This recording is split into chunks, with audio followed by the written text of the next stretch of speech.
और बात उत्तर प्रदेश में होने वाले विधानसभा चुनाव को लेकर के, लेकिन उसके पहले कुछ समीकरण हैं, जरा सुनिए आप।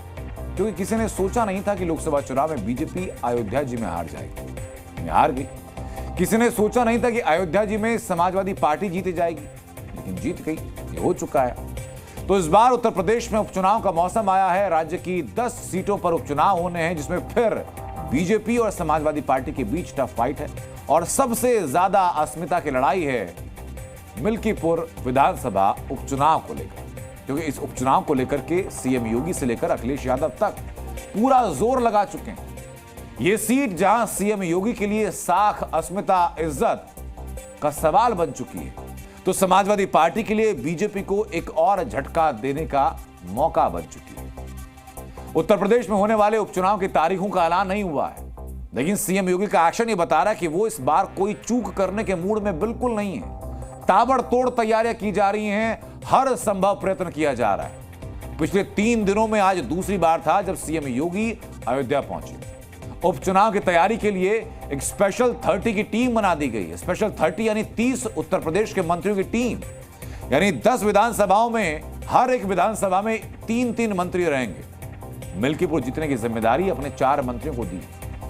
मिल्कीपुर विधानसभा उपचुनाव को योगी ने अपनी सीधी सीधी प्रतिष्ठा से जोड़ लिया है, अपनी पॉपुलैरिटी से जोड़ लिया है और अपने काम से जोड़ लिया है। क्योंकि फैजाबाद में मिली जीत के बाद अखिलेश यादव भी 7वें आसमान पर हैं, पूरे कॉन्फिडेंस में हैं, आश्वस्त हैं। संसद से लेकर के सड़क तक जहां जहां अखिलेश यादव नजर आते हैं, उनके दाईं तरफ रहते हैं नवनिर्वाचित सांसद और सिरमौर बन चुके समाजवादी पार्टी के लिए अवधेश प्रसाद। इसी सीट से अवधेश प्रसाद विधायक थे और अब संसद पहुंच चुके हैं। तो इस विधानसभा सीट पर उपचुनाव हो रहे हैं, लेकिन समाजवादी पार्टी का वर्चस्व बताया जा रहा है कि अभी भी इस सीट पर है। लेकिन वर्चस्व क्यों है, उसको जानने के लिए जरा मिल्कीपुर विधानसभा सीट बीजेपी और सपा के लिए रण क्यों बनी हुई है, पहले ये जान लीजिए। बीजेपी इस सीट को जीत करके फैजाबाद में मिली लोकसभा चुनाव की हार के सदमे से उबरना चाहती है, अयोध्या जी की हार का बदला लेना चाहती है। तो समाजवादी पार्टी इस सीट को जीत कर बताना चाहती है कि फैजाबाद में जो उनकी जीत हुई वो कोई तुक्का नहीं था, बल्कि जनता के साथ इक्वेशन थी, सोची समझी रणनीति थी, जिसका फल मिला समाजवादी पार्टी को वहां जीत के रूप में।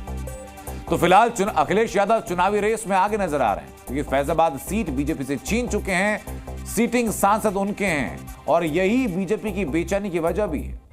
और इस बेचैनी को खत्म करने की जिम्मेदारी, यानी कि वहां जीत सुनिश्चित करने की जिम्मेदारी अगर किसी ने संभाली तो खुद योगी आदित्यनाथ।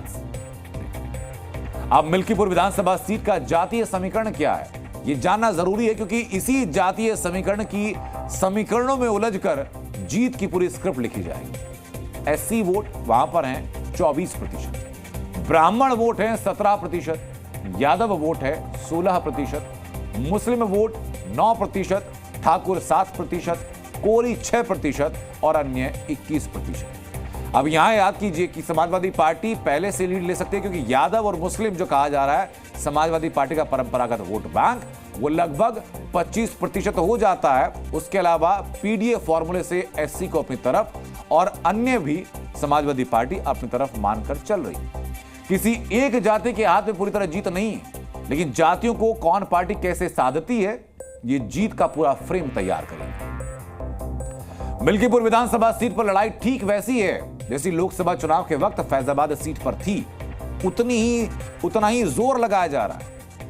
बीजेपी के लिए इसे जीतना साख का सवाल है, तो अखिलेश यादव के लिए अपनी साख को दोहराने का सवाल है और बीजेपी को डबल झटका देने का मौका है। तो वहीं पश्चिम बंगाल के कोलकाता में एक डॉक्टर के रेप और मर्डर ने हंगामा कर दिया। परसों रात ये वारदात हुई कोलकाता के एक बड़े सरकारी अस्पताल में। कल सुबह 11 बजे कोलकाता के आरजी कर हॉस्पिटल में एक ट्रेनी डॉक्टर का शव मिला था। पीड़िता ट्रेनी डॉक्टर इस अस्पताल में नाइट कॉल ड्यूटी पर थी। रात करीब 2 बजे ट्रेनी डॉक्टर डिनर के बाद रेस्ट के लिए सेमिनार हॉल गई। यह सेमिनार हॉल अस्पताल के तीसरे फ्लोर पर है। सुबह 11 बजे सिक्योरिटी स्टाफ ने इस महिला डॉक्टर का शव वहां पर देखा, जिसके बाद हड़कंप मच गया। महिला डॉक्टर की हत्या जिस अंदाज में की गई, उस अंदाज ने भी, उस तरीके ने लोगों को गुस्से से भर दिया। क्योंकि महिला डॉक्टर की बॉडी का जो हाल था उससे साफ दिखाई पड़ रहा था कि पीड़िता के साथ रेप से पहले उसे बुरी तरह पीटा गया, रेप किया गया और फिर हत्या की गई। पुलिस ने शुरुआती जांच को लेकर के कोई जानकारी नहीं दी, लेकिन पीड़िता के परिवार ने जो बताया वो बहुत ज्यादा सनसनीखेज, चौंकाने वाला है। हम चाहते हैं उसके जस्टिस मिले, कम से कम मेरा दिल तो, उसका दिल बस शांति मिलेगा, आपको भी मिलेगा शांति। नियरली 10 एरियाज में वेरियस टाइप का जो खत है वो है, और साथ में उसको वेजाइनल जो प्रॉब्लम्स है, ब्लीडिंग वहाँ से हुआ है, आँख से हुआ है, पा से हुआ है, और इसका जो तर्जुनी अंगुली है उसको पाल्टी करके तोड़ दिया गया है। इतना सारा केसेस है और हम लोग क्या बोल सकते हैं, बोलिए। तो वहीं पोस्टमार्टम रिपोर्ट में भी रेप और गला दबाकर हत्या किए जाने की बात है। बात औपचारिक तौर पर, आधिकारिक तौर पर पोस्टमार्टम के बाद सामने आ चुकी है। We have started case under section 1031 and 64 BNS. Okay, so this is case of homicide as well as sexual assault, right? Our investigation is going in a very transparent manner, in a very right direction. So whatever further development will be there, we will let you know as much law permits us. मामला एक महिला doctor की हत्या से जुड़ा था, इसलिए medical staff में काफी गुस्सा था। लोगों का सवाल है कि जब अस्पताल के अंदर एक महिला डॉक्टर सेफ नहीं है तो फिर सेफ्टी कहां है, सुरक्षा कहां है? इसी को लेकर परसों रात से डॉक्टर्स और मेडिकल स्टाफ धरना कर रहे हैं। इस मामले की जांच को लेकर प्रशासन पर दबाव था और उसी वजह से कल पूरे दिन पुलिस आरोपी की तलाश में लगी रही, सीसीटीवी की जांच की। लेकिन ये बताऊं आपको, उसके पहले वहां के डॉक्टर्स का आक्रोश आप देखिए।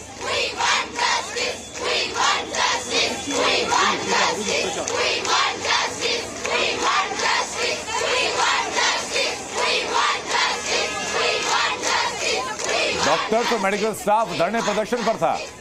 उसका सवाल एक था कि अगर अस्पताल के अंदर डॉक्टर सुरक्षित नहीं है तो फिर कहां हो सकते हैं। पुलिस एक्शन में आई क्योंकि प्रेशर था। सीसीटीवी खंगाले गए जिसमें उन्हें एक शख्स पर शक हुआ और उस शख्स पर शक होने के बाद उसका पता लगाया गया। पुलिस को सीसीटीवी में एक संजय रॉय नाम का व्यक्ति नजर आया। वो परसों रात 2 बजे के करीब अस्पताल की दूसरी और तीसरी मंजिल के कॉरिडोर में था। उस वक्त उसके अलावा वहां कोई नहीं दिखा।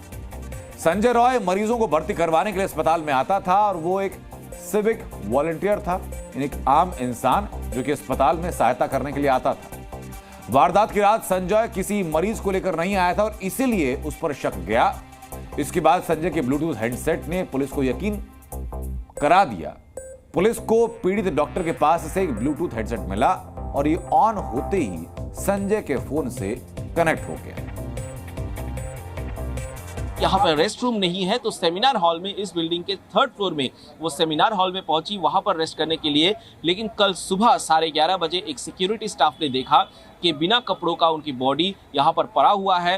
तुरंत पुलिस को खबर दिया गया और पुलिस पूरी घटना की जांच शुरू की और रात के 3 बजे तक पुलिस के आला अधिकारी, यहाँ तक पुलिस कमिश्नर भी अस्पताल में ही थे, राज्य के स्वास्थ्य सचिव वो भी यहाँ पर पहुंच गए थे और आज सुबह एक व्यक्ति की गिरफ्तारी हुई है।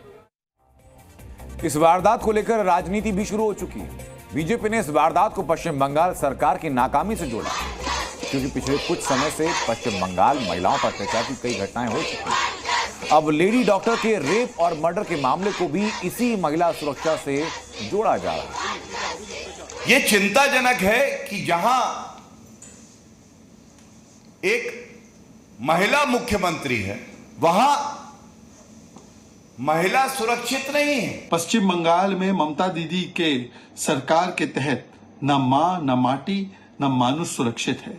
जिस प्रकार से एक शव बरामद हुआ है एक महिला जूनियर डॉक्टर का एक सरकारी अस्पताल में, वो भी सेमिनार हॉल में उनकी ड्यूटी के बाद आरजी कर मेडिकल कॉलेज में, उसमें पता चलता है कि उनके साथ बलात्कार और फिर उनकी हत्या की गई है।